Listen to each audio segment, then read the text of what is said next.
ታሪክنا ዝጅምር ዊልያም ምስ ኣፍቃሪቱ ኣብ ኣልጋ ኮይኖም እዩ።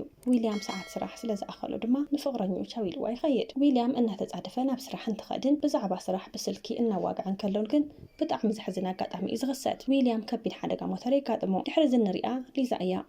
ሊዛ በመስተግዶ ኣብ ሓደ ካፌ ተቆፂራ እያ ትሰርሕ። ሊዛ ብጣዕሚ መልክዕትን ካብ ገጻ ፍሽኽታ ዘይፍለያን እትስሕብ ጓል እያ። ሊዛ ካብቲ ትሰርሐሉ ካፌ በዓል ዋናት ካፌ ሒሳባ ሂቡ እንተባረራ ድማ ካብቲ ፊልም ንዕዘብ። በዛ ሓሪቓ ድማ ናብ ቤተሰባ ትኸይድ። ቤተሰብ ሊዛ ብጣዕሚ ገንዘብ ኣብ ዘድልዮም ሰዓት እያ ሊዛ ካብ ስራሕ ተባሪራ። በዚ ድማ ኣቦኣ ንሊዛ እንትጭነቕ ኣዲኣ ግን ኣምላኽ ይፈልጥ ኣይትጨነቕ ንዓኣ ዝበሎ ናብ ዝኸዶ የብሉን እያ ትብሎ። ቀፂልና ሊዛ ኣብ ስቴድየም ኮፍ ኢላ ኣፍቃሪኣ ድማ ንዕመሳይ ጉየ ኢሉ ስፖርት እንተስርሓ ካብቲ ፊልም ንዕዘብ። ፍቅረኛኣ ንሊዛ ናይ ኣትሌቲክስ ኣሰልጣኒ እዩ። ሊዛ ስራሕ ንምእላሽ ናብ ደላለ ትኸድሞ። እቲ ደላለ ድማ ሓደ ናይ ኣካል ጉድኣት ዘለዎ መንእሰይ ናይ ምንክብኻብ ስራሕ ከም ዘሎን ክፍሊቱ እውን ጽቡቕ ከም ዝኾነን ይነግራ። ንሳ ድማ ብጣዕሚ ትሕጎስ። ናብ ገዛ ኸይዳ ክዳውንታ ለባቢሳ ድማ ናብቲ ዝተባሃለቶ ገዛ ትኸድ። በዓልቲ ዋናቲ ገዛ ረኺባ ድማ ሊዛ ንስኺ ዲኺ ካሜላ ይበሃል ኢላ ትፋልጣ። እታ ሰበይቲ ቅድሚ ሕዚ ኣካል ጉዱእ ተንከባኺብ ክትፈልጥ ዶ? ክልተ እግሩ ዘይንቀሳቐስ ሰቢኽ ክትንከባኸቢ ትኽእል እዮ ዲኺ ኢላ ንሊዛ ትሓታ። ሊዛ ድማ ወይ ክእል እየ ኢላ ትስማዕማዕ። ሊዛ ሓፂር ክዳን ለቢሳ ብምንባራ እናተሳቐቐ ነቲ ክዳን ናብ ታሕቲ ትስሕቦን ጃኬት ኣውፂኣ እንትትኣስርን ካብቲ ፊልም ንዕዘብ። እታ ሰበይቲ ድማ ቅድሚ 2 ዓመት ሓደጋ ሞተር ዘጋጠመ ወዲኣ ክትንከባኸብለይ ትብላ። ነታ ሰበይቲ በዓል ቤታ መፂኡ ንሊዛ እንትትፋለጣ እውን ካብቲ ፊልም ንዕዘብ። እታ ሰበይቲ ድማ በልንዒ ንወደይ ከፋልጠኪ ኢላ ናብ ወዳ ናብ ዘለሉ ክፍሊ ሒዛታ ትኸድ። እታ ሰበይቲ ሊዛ ብክዳና ተሳቂቓ ምስ ረኣየታ ድማ ካልኣይ መዓልቲ ከምዚ ዓይነት ክዳን ከይትለብስ ትብላ። እቲ ገዛ ድማ ተጎብንያ። ናብ ተወዳ ዘለዎ ክፍሊ ሒዛታ ብምኻድ ድማ ሊዛ ትበሃል ኢላ ተፋልጦ። ሊዛ ድማ ሊዛ ይበሃል ኢላ ትፋለጦም። እቲ ወዲ ዝኾነ ዘይተለመደ ባህሊ ስረ ዘርአየ ድማ ሊዛ ብጣዕሚ ትደናገጽ። ኣዲኡ ድማ ቤዛኻ ሱቕ በል ትብሎ። ንሱ ድማ ተረጋጊዑ ዊልያም ይበሃል ኢሉ ንሊዛ ይፋለጣ። እቲ ምስኡ ዝነበረ እውን ናታን ይበሃል ኢሉ ይፋለጣ። ናታን ናይ ዊልያም ዶክተር እዩ። ዊልያም ማለት እቲ ኣብ ፈለማት ፊልሚ ዝረአናዮ ሓደጋ ሞተር ዝበፅሐ ወዲ ምዃኑ ካብቲ ፊልም ንርዳእ። ሊዛ ብጣዕሚ ተሓጒሳ ናብ ገዛ ብምኻድ ስራሕ ከም ዝረኸበት ንቤተሰባት ነግሮም። ንሶም እውን ሓጎሶም ብምግላጽ ይሓቕፍዋ። ሊዛ ኣብቲ ዝተቆፀረትሉ ገዛ ሓዴላ ስርሓ ትጅምር። ክትገብሮ ዘለዋ ኩሉ ነገር ድማ እቲ ዶክተር ይነግራ። ሊዛ ዊልያም ገጽ ስለ ዝኸልኣ በቲ ስራሕ ሕጉስታ ኣይኮነትን። ሊዛ ንዊልያም ዝደልዮ ነገር እንትትሓቶ ንስኺ ኣደይ ስለ ዘምፀአትኪ ክመፂኽ እዩ ዝብላ። ሊዛ ድማ ዋላ በዚ እንተሓረቐት ስኺኢላ እያ ስርሓ ትቕፅል። ንሊዛ ኣፍቃሪኣ ናብ ኖርዌይ ክንኸዲና ይብላ እሞ ብጣዕሚ ትሕጎስ። ሓደ እዋን ንዊልያም ኣፍቃሪቱ ዝነበረት ጓል ምስ ሓዱሽ ኣፍቃሪያ መፅያ ትሓቶ። ድሕሪ 2 ዓመት እያ መፅያ ሓቲታቶ። በዚ ዝሓረቐ ዊልያም ንሶም ምስ ኸዱ ፎቶ ናይ ኣፍቃሪቱ ዝነበረ እናልዓለ ይሰባብሮ። ሊዛ ድማ ነቶም ዝተሰባበሩ ፎቶታት ክትጽግኖም ትሙክር። ዊልያም ድማ ስለ ዘየድልየኒ እኮ እየ ሰይረዮ ንምንታይ ትጽግንዮ ኣለኺ ድሕሪ ሓዚ ክሪኦም ኣይደልን ይብላ። ንሳ ድማ ንምንታይ ዝተሰበረ ነገር እኮ ምጽጋን የድልዮ እዩ ትብሎ። ንሱ ግን ናይ ስነ ልቦና ምኽሪ ኣይተሃብኒ ስራሕ እንተሃሊክ ኺድ እዩ ዝበላ። በዚ ዝሓረቐት ሊዛ ንምንታይ ኢኻ ኣሸጋሪ ሰብ ትኾን ዘለኻ? ንኹሉ ሰብ ዘናድድ ባህሪ እዩ ዘለካ ከምዚ ኣይትኽእል ኢላ ብሕርቃን ትዛረቦ። ድሕሪ ሓዚ ክተጽንሐንን ክተባረረንን እትኽእል እውን እነኻ እያ ኣነ ገንዘብ ስለ ዘድልየኒ እየ ዝሰርሕ ዘለኹ ትብሎ። ዊልያም ድማ ጸገም ክሓቢእኽኒ ነርክ ማለት እዩ ይብላ። ድሕሪ እዚ ዊልያም ጸባዩ የመሓይሽ። ንሊዛ ፊልም ክትመርጸሉ እውን ይነግራ። ሓቢሮም ድማ ፊልም ይሪኡ። ሊዛ ንዊልያም ሰሓቕን ተጫዋትን ንክኾን ትገብሮ። ቼክ ንምግባር ናብ ሕክምና እንትኸይድ እውን ሓቢራቶ እያ ትኸይድ። ንዶክተር ናታን እውን ብዛዕባ ዊልያም ትሓቶ። ናታን ድማ ክንቀሳቐስ ከም ዘይኽእልን ፓራላይዝ ከም ዝኾነን እዩ ዝነግራ። ዊልያም ኣብ ክፍሉ ደቂሱ እናሃለወ ሊዛ ዝደልዮ ነገር እንተሃልዩ ክትሓቶ ትመጽእ። ንሱ ድማ ትርኣሱን ከተስተኻኽለሉ ይነግራ። ዊልያም ሕማሙ ብኢስዎ ስለ ዝነበረ ድማ ንዶክተሩ ደው ኢላ ትጽውዖ። ዶክተሩ ክሳብ ዝመጽእ ብጣዕሚ ተሻቒላ ትጸንሕ። እንኡ ንዊልያም ጌሻ ስለ ዝነበረት ድማ ንከይትድውለላ ዊልያም ይነግራ። ንሳ እውን ትገድፎ። ዶክተሩ መጺኡ ድማ ይሕክሞ። ንሊዛ እውን ሙቐት ከም ዘይፃወርን ካልእ ግዜ ንክትንከባኸቦን ይነግራ። ሊዛ ናይ ዊልያም ላፕቶፕ ከፊታ ናይ ቀደም ቪድዮታት እናረአየት እንትትዝናንን እንትትስሕቕን ካብቲ ፊልም ንዕዘብ።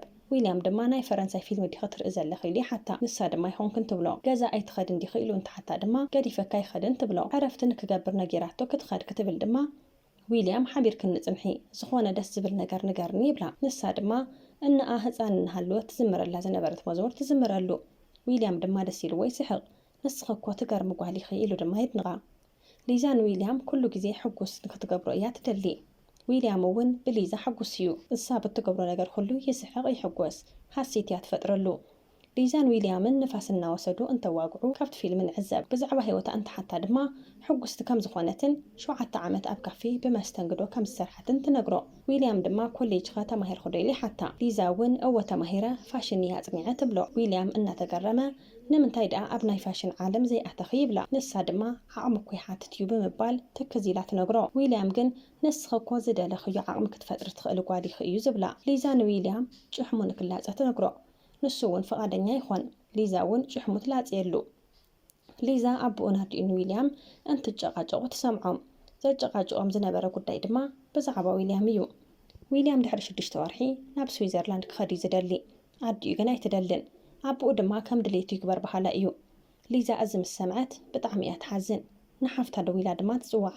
ሊዛ እቲ ዝሰምዐቶ ጉዳይ ስለ ዘሕዘና ወላ እቲ ገንዘብ ይቕረየኒ ናፍቲ ገዛ ኣይምለስን ብምባል ንሓፍታ ትነግራ። ሓፍታ ግን ተረጋጊዓ ሊዛ ስርሓ ክትቅፅል ከም ዘለዋን ዊልያም ኣፍተን ዝቐረዩ ግዜ ሕጉስ ክትገብሮ ከም ዘለዋን እያ ትነግራ። ሊዛ ድማ በዚ ተስማዕሚዓ ዊልያም ሓሳቡ ንክቕይር ዝኽኣለቱ ኩሉ እንትትገብር እቲ ፊልም የርእየና። ሊዛ ንኣቦኡን ኣዲኡን ዊልያም ቦታታት ክጉብኒ ከም ዘለዎን ካብ ገዛ ወፂኡ ክትዘናጋዕ ከም ዘለዎን ተዛሪባ ተእምኖም። ንሶም እውን ይስማዕምዑ። ሊዛ ንዊልያም ናብ ናይ ፈረስ ውድድር ሒዛቶ ትኸድ።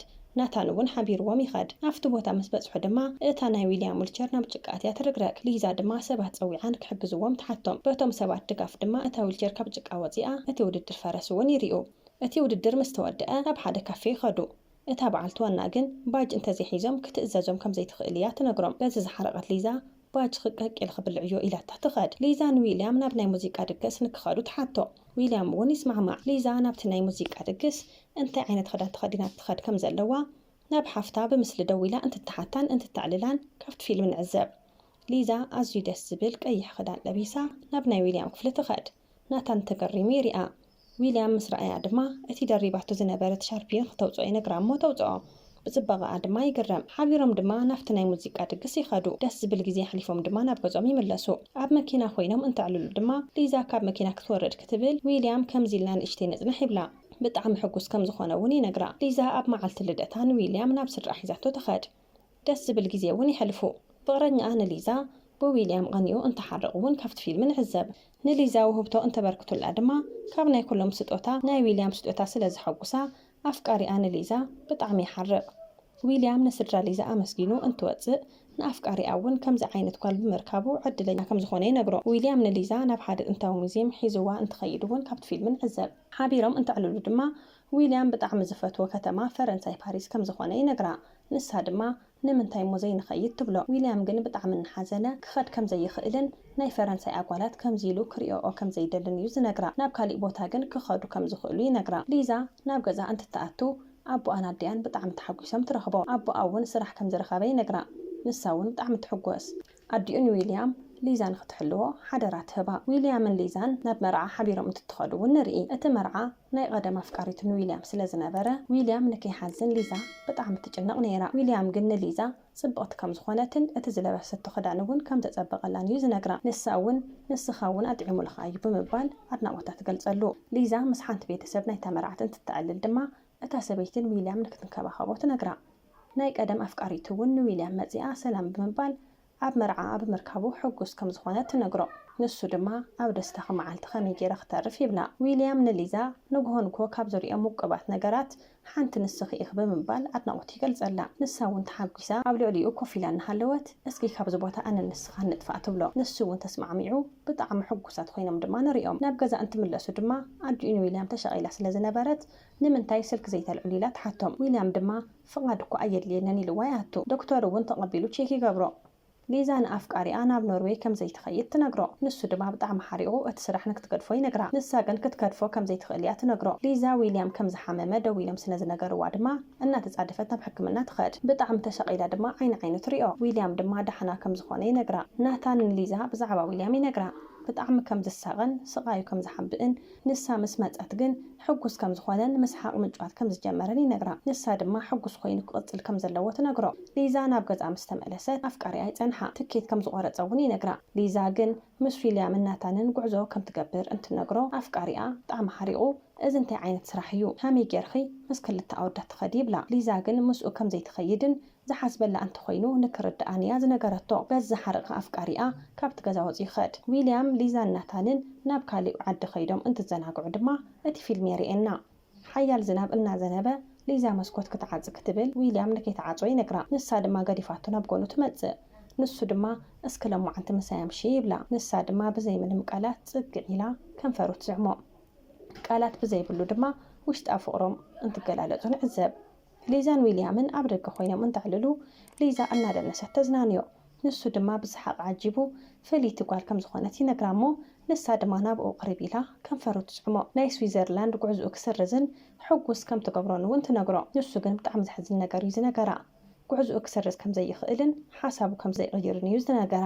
ዕድል ንክህባ ዋላ እንተተማሕፀነቶ ንሱ ግን ፍቃደኛ ክኾን ኣይከኣለን። ሂወት ክከበላሽው አይደልን ክጣዓስ እውን አይደልን ብምባል እናነብዐ ይዛረባ። ንሳ ድማ ብጣዕሚ እናነብዐት ትልምኖ። ሓሳቡ ክቕየር ግን ኣይከኣለን። በዚ ድማ ሊዛ ብጣዕሚ ትሓርቕን ትሓዝንን። ብጣዕሚ ትሕዝን ሰቢኻ ልበይ ብስጦታ መልክዕ ሂበካ ከመይ ጌርካ ትኣብየንን ብምባል ኣዝያ ትነብዕን ትሓዝንን። ስራሕ ተዘይጅምር መሓሸኒ ኢላ እውን ትጠዓስ። ናብ ሃገሮም ድማ ይመለሱ። ሊዛ ኣቦን ኣዲኡን ዊልያም ከዛርብዋ እንትፍትኑ ገዲፋቶም ትኸድ። ኣዲኡን ዊልያም እናተኸተለት እንትትሓታ ድማ ገንዘብ ኣይትኽፈልኒ ኢላታ ናብ ባስ ተኣቱ። ኣደ ዊልያም ድማ ሓሳቡ ከም ዘይቀየረ ስለ ዝተረድኣ ንበዓል ቤታ ሓቂፋ ትበኪ። ስድራኣ ሊዛ እውን ብጣዕሚ ይሓዝኑ። ተመሊሳ ዕድላ ንክትሙክር እውን ይነግርዋ። ኣብዚ ሊዛን ዊልያም ብጣዕሚ ከም ዘፍቀረቶ ንርዳእ። ኣቦኣ እውን ንክትድውለሉ ይነግራ። ሓፍታ እውን ናብቲ ገዛ እንዳ ዊልያም ንክትምለስ ትነግራ። ሊዛ ድማ ናብ ገዛ እንዳ ዊልያም ትምለስ። ናብቲ ዊልያም ደቂሱሉ ዝነበረ ክፍሊ ብምኻድ ድማ ጽግዕ ኢላ ኣብ ደረቱ ትድቅስ። ንሱ ድማ ቅንዕ ኢል ክረኣይኒ ገጽከ ክሪኦ ይብላ። ብዝገብሮ ዘሎ ነገር ንከይትሓዝን ድማ ይነግራ። ምስኡን ክትጸንሕ እውን ይነግራ እሞ ከንፈሩ ትስዕሞ። ሊዛ ንበይና ኣብ ሓደ ካፌ ኮፍ ኢላ ዊልያም ዝፀሓፈላ ደብዳቤ ከተንብብ ከላ እንትንርኢ ድማ ዊልያም ናብ ኒውዚላንድ ከም ዝኸደ ንርዳእ። ዊልያም ኣብቲ ንሊዛ ዝፀሓፈላ ደብዳቤ ሙሉእ ናይ ባንክ ኣካውንቱ ናብ ሽማ ከም ዘዛወረላን ሕጉስቲ ንክትኾንን ሓድሽ ሂወት ንክትመስርትን እዩ ዝፀሓፈላ። ዊልያም ኩሉ ግዜ ሕጉስ ኮይነ ክነብር እየ ኩሉ ግዜ ኣብ ልበይ ኢኺ ይፈቶኪ እየ ዝብል ጽሑፍ ኣንቢባ ድማ ብሽኽ ትብል። በይና እናተጓዓዘት ድማ እቲ ፊልም የበቅዕ። ክቡራት ተኸታተልቲ ልሳን ቲዩብ ንሎሚ ዘቕረብናልኩም ናይ ፊልም ታሪክ ነቲ ዝተኸታተልኩምዎ ይመስል ነይሩ። ከምዚ ዓይነት መሰል ታሪካት ንክበጽሕኩም ሰብስክራይብ ብምግባር ቤተሰብ ይኹኑ። ሓሳብ ርእይትኩም ኣካፍሉና። ሰናይ ግዜ